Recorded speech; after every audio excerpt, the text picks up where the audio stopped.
here with Independence coach Scott Cuthbert.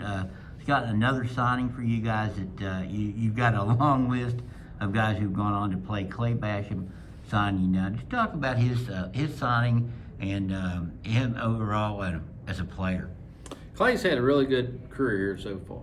I mean, he really came out the first year and surprised a lot of people. To be honest, I think he set the single season batting average his freshman year. Excuse me, that'd be his sophomore year. Yeah. His first year here. But he's been a big part of why we've been successful the last few years. You know, I hope he's got the tools to be able to play on the next level. I hope he does really well. Well, he came in after COVID when you didn't have a season that year, and you immediately put him into the number 4 hole in the lineup. What did you see then about him? I mean, was his contact? You got guys ahead of him were place setter. They were obviously going to get on base. Yeah, fortunately, you know, I was able to get to watch him play some through his freshman year. He had the high school league that year, so I was able to watch that, and you could see then that the potential was there. You know, we originally did it early based on foot speed. And we stuck him in front of an older kid just because he ran a little better, but, you know, and it worked out. You know, we got going early, and so we kind of left it alone. But, you know, we could see, you know, even early his freshman year, then that next year, the stuff that was able to do in the inside, what little we got to practice, and then going in it, he was going to be a good hitter. You know, he kind of surprised me that, you know, they usually struggle a little bit after a while early in their career, but the way he was able to just explode on the scene was pretty impressive. He's a guy that also has different tools. He's a pitcher, and maybe your number 1 this year. Oh, without doubt. So you got him there, and then he can also play in the field. What do you think he'll do at the next level? Where do you see him? I know they're going to try him. I think of both. Yeah, I see. You know, as far as the pitching, I see him as probably a relief type pitcher on the next level. You know, I think he'd be good for 1 or 2 times through the order. Then, you know, I really think, you know, we haven't been able to use him there because we needed him in the middle infield. But I really think he could become a really good third baseman on the collegiate level. He's got good hands and good arm, good reflexes and stuff.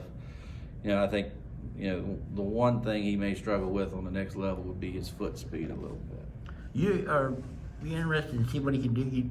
I mentioned all those guys he had hitting ahead of him: Atticus, Mike McKinney, Brown, and you know, usually 1 or 2 of those guys are going to get it on, if not more. Now he's going to have to. He's kind of that guy himself now. Yeah. Will he move around? Will you keep him in that slot? What do you foresee for his final year? What I talked to him earlier today. Right now, we don't know. You know, I think he's got to hit in the top 3, obviously, but you know, it could be 1, it could be 2, it could be 3. Depends on what the rest of them do around him.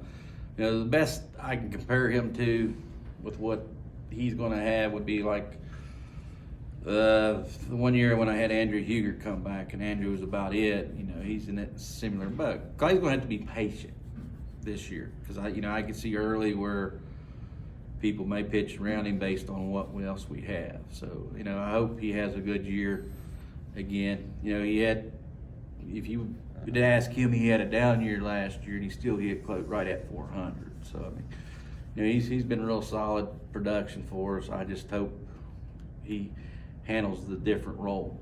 With the names you've had coming through to set the batting average record as a sophomore, and I think the RBI record too, if I'm not mistaken. Yeah, I'm not sure about that one. I'd have to check, but yeah, I mean, with the history of this school and you know what's been here even before I started, you know, it's pretty impressive, and it's not like he did it, I don't think, against a very weak schedule. We tried to make the schedule about as tough as we can based on our talent level and stuff. So I mean, he did it against quality opposition.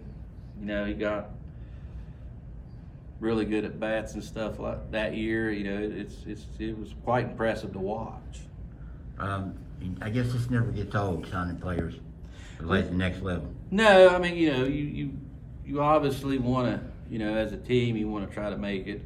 You know, the ultimate goal is win a state championship. But, you know, also I think our job is to try to, you know, if this will help him get that next degree, you know, and that's with some of our kids, you know, they may not go to college if they don't get an opportunity to play. So, you know, I think it's just as good for us. You know, we've been able to do this quite a few times now.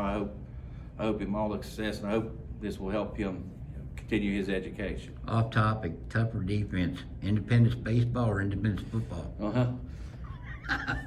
This year, I have to say the defense right now, the football right now. We'll have to wait and see what shows up in baseball. All right, hey Scott, I appreciate it.